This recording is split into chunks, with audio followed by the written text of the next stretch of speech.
Buenos días, el día de hoy vengo a socializar la actividad 8.3 del grupo 5, versión previa del informe y los anexos del tema probabilidad condicional. Quien les habla Rosemary Díaz, nuestra tutora María Fernanda Mota. Vamos a hacer nuestra presentación en 4 momentos. En primer lugar, los problemas encontrados y resueltos. Segundo, los problemas sin resolver. Tercero, cuestiones que pueden contribuir al trabajo de los demás grupos. Y cuarto, apartado para comentar. Problemas encontrados y resueltos. El primer problema que encontramos fue en la introducción, cuando nosotros hablábamos de el contexto institucional y el contexto de los estudiantes, teníamos párrafos demasiado extensos. Por sugerencia de la tutora, pues nosotros lo que hicimos fue filtrar esa información teniendo en cuenta qué son los aspectos más relevantes en el contenido del documento. Para el análisis de contenido, este es nuestro mapa conceptual donde están todos los componentes del análisis de contenido. Pero es muy difícil su lectura. Entonces decidimos presentar la estructura conceptual, el mapa de la estructura conceptual, en donde nosotros podemos ubicar al lector sobre los conceptos y procedimientos de la probabilidad condicional y en dónde se encuentra ubicado dentro de las matemáticas. Asimismo, los sistemas de representación. ¿Cuáles son los sistemas de representación más relevantes en probabilidad condicional y por qué? Y en la fenomenología queremos hacer énfasis en que nuestras subestructuras subyacen de la teoría de conjuntos y los contextos fenomenológicos de los axiomas de probabilidad, y estos tienen una relación bionívoca. Y esto nos ayudó para nuestro siguiente problema. Entonces, en el análisis cognitivo, cuando nosotros íbamos a presentar los conocimientos previos, nosotros teníamos un listado bastante grande de conocimientos previos. Entonces, ¿qué era lo que íbamos a presentar? Lo íbamos a hacer al azar, cojamos 3 o 4 y les mostramos estos. Entonces decidimos basarnos en la fenomenología y hacer 2 grupos de conocimientos previos. Unos relacionados con la teoría de conjuntos y otro de probabilidad condicional.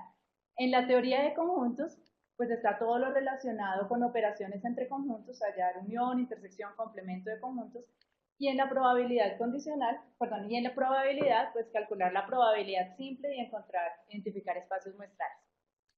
Lo mismo sucedió con las capacidades. Nosotros tenemos un listado de 33 capacidades, entonces presentamos las capacidades en 3 grupos. Las capacidades operacionales, los sistemas de representación y las capacidades relacionadas con la probabilidad. En las capacidades operacionales, por ejemplo, identificar espacios muestrales y organizar los datos. En los sistemas de representación, emplear adecuadamente diagramas de Venn, diagramas de árbol y tablas de contingencia. Y en probabilidad, pues emplear adecuadamente razón de probabilidad e identificar situaciones de probabilidad condicional. El siguiente problema está en las dificultades y errores. También son muy extensas. ¿Y qué es lo que queremos presentar?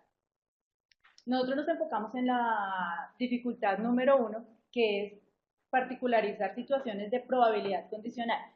Y el error que asociamos a ese, el más relevante, es emplear probabilidad simple en situaciones de probabilidad condicional. En el análisis de instrucción llevamos 3 módulos trabajando el diseño final de las tareas.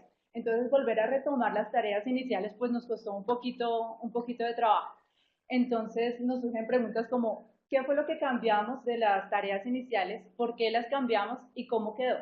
Entonces, para dar solución pues a este problema, nosotros recurrimos a las actividades del módulo 3. Problemas sin resolver. En el análisis cognitivo, nosotros tenemos dentro del documento las dificultades y errores que se presentan encontradas en la literatura.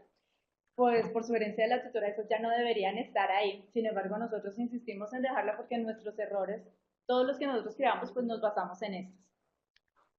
Y repetir cosas. Nosotros tenemos que el tema de probabilidad no es una prioridad dentro del plan de estudios en los colegios. Muchas veces se deja para el final o simplemente se deja de dictar.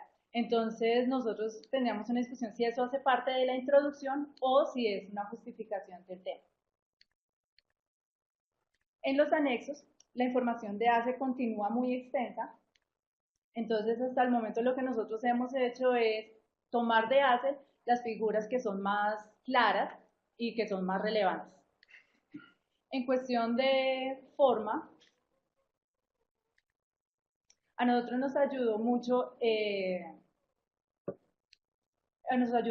hacer los grupos, tanto en los conocimientos previos como en las capacidades. Esto es lo que nosotros podemos aportar para los otros grupos. Al igual que las tablas. Esta tabla, la contribución de las capacidades de logro para los procesos de formular, emplear, interpretar para el objetivo 1. Sin embargo, si nosotros queremos hacer el análisis de los 3 objetivos, pues debemos presentar 3 tablas como estas. Esta es la tabla de la actividad 8.2, el borrador.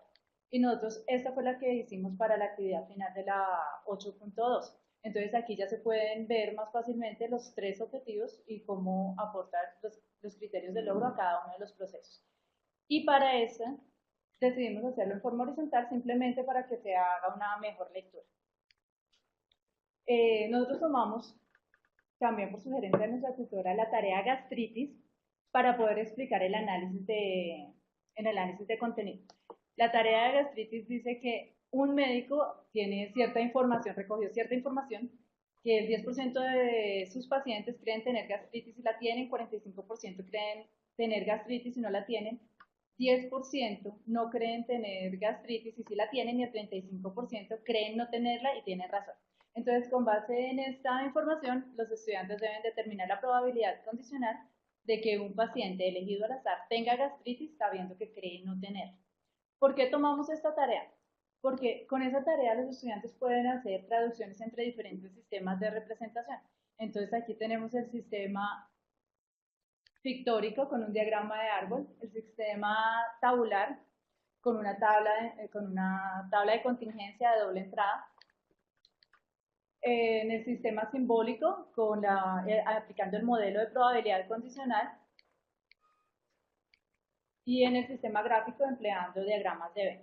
Pero además de los sistemas de representación, en esa tarea también podemos encontrar la fenomenología. Entonces, como pertenece a la superestructura intersección no vacía, entonces pertenece también al contexto fenomenológico unidad abierta, intervalo unidad abierta. Y nuestro capítulo para comentar es el diseño previo, fundamentación y justificación. Gracias.